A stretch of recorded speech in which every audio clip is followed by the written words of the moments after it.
আজকে সকালের খানিও লগি মাংস দিয়া আলু দিয়া বাজা করিয়া দেখো ও আমি আলু কাটিয়া দিয়া রাখি দিছি।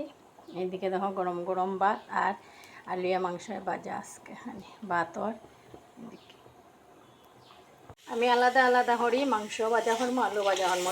আলু বাজা করিলে আলাদা আলাদা করি গোটা করবো, তারপরে একখানো মিক্সড করিয়া আবার অল্প বাজা করবো।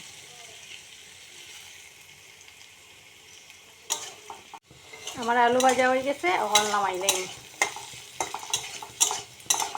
ওই তো মাংস ছোটো ছোটো করে কাটিয়া ওই যে দই লিছি, এখন ভাজা বয় দিই। ওই তো মাংস ভাজা করিলে মাংস ভাজা হওয়ার পরে দটা একলগে মিক্স করে নিই।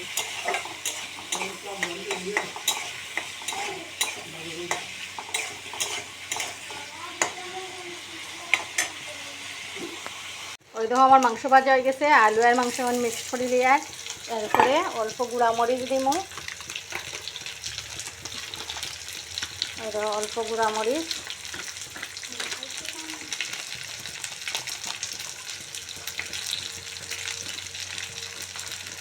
অল্প গুঁড়া মরিচ দিকে আর নামাইবার সময় অল্প মিট মশলা দিয়া নামাই নিই।